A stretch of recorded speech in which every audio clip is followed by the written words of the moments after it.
Welcome back to another episode of the Canon on the Boom Bust channel. I'm your host Terry, and today reviewing part 3 of Crisis on Infinite Earth, the CW crossover event. And I just have to say, it's annoying that they are saving the last 2 parts for after January.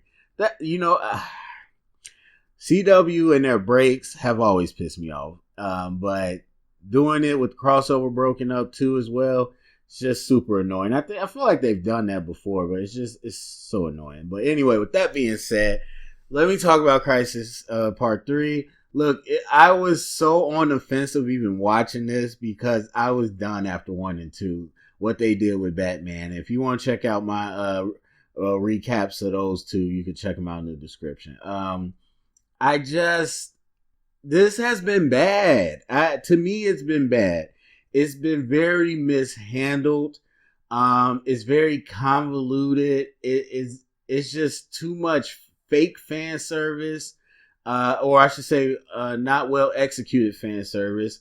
It's been too much trying to stuff a lot of storylines in one crossover, and they are just cracking under the pressure of how much they're trying to put in here. This episode was probably the best only because the cameos actually did something. So you had Lucifer. Now it opens up with a useless cameo, and I'm not 100% sure, but I'm pretty sure that's the girl from that Birds of Prey TV show, which was absolutely terrible. But that's a useless cameo. A lot of the stuff we've seen is useless. Lucifer, he actually had a reason to be there and affect the storyline, and not to mention it was a well done scene. Him and Constantine had great chemistry, and I don't watch Lucifer. There was a lot of rumors if he was going to be in it, and it was kind of cool that they were able to keep it secret right up until the show actually happened, because there was conflicting reports. So that was all cool, but it worked. And then you had of course, Black Lightning coming. We knew he was part of the crossover, but they brought him in for a specific reason to be there.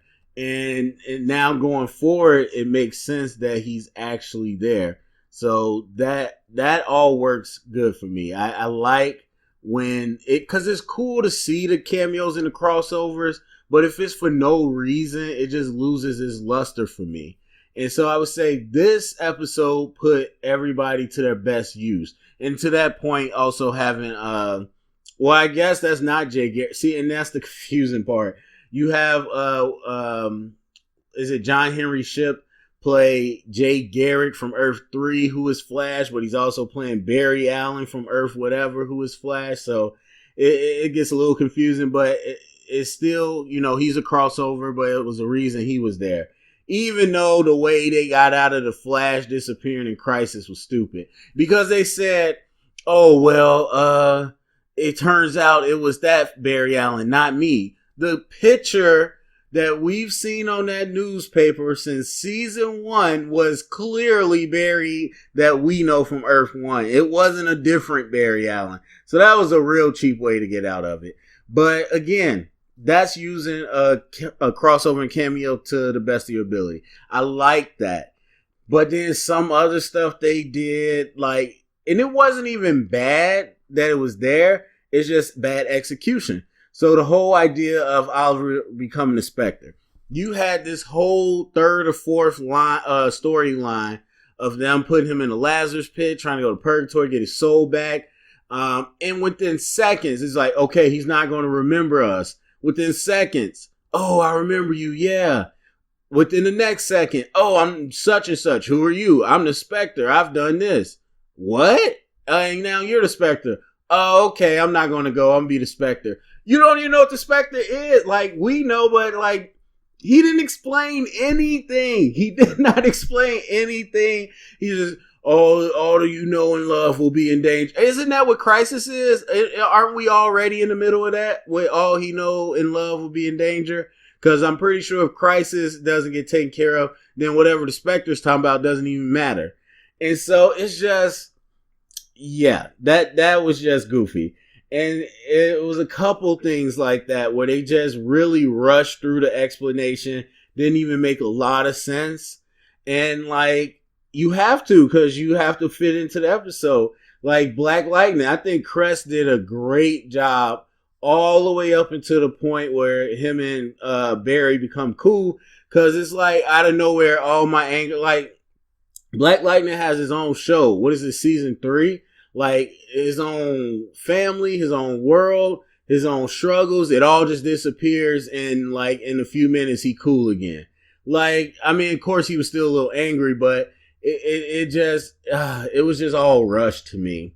And so I would say the writing was better in this than the other episodes, but it's still not great.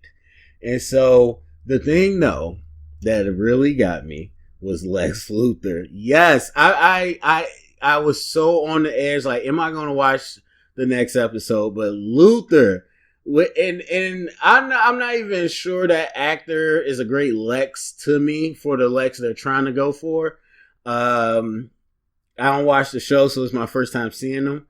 I'm on the fence about him, but the way they're writing what he does, great. It's very in line with the Lex character. And so to pull that page out, to always have an ace in the hole, and to replace the Kingdom Come Superman with Lex, that was good stuff. I like that. And it left me in a place where I'm excited to see what happens next. So I will say that for all those people that love it, I'm not saying you don't have to love it. Go ahead, to each their own. I'm just telling you my thoughts. But for those people that kind of act like, oh, you're a hater, look, it's easy for me to dismiss something that I don't care about and I don't think is good quality. I'm only going to get mad if it's bad quality, but it's something I care about. I care about these characters in general. I care for the most part about these shows, and I really care about the crossovers because it is a chance for people who don't either watch the CW or they only watch parts of the CW to get a glimpse of the other characters and maybe get hooked on.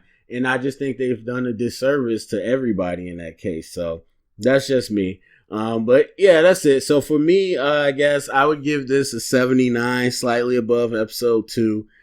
Still a C plus though. So anyway, go to the comment section. Let me know what you think about Crisis Part 3. Share it around, get the conversation started. Thumbs up, subscribe, and remember, if you heard it here, it's official canon.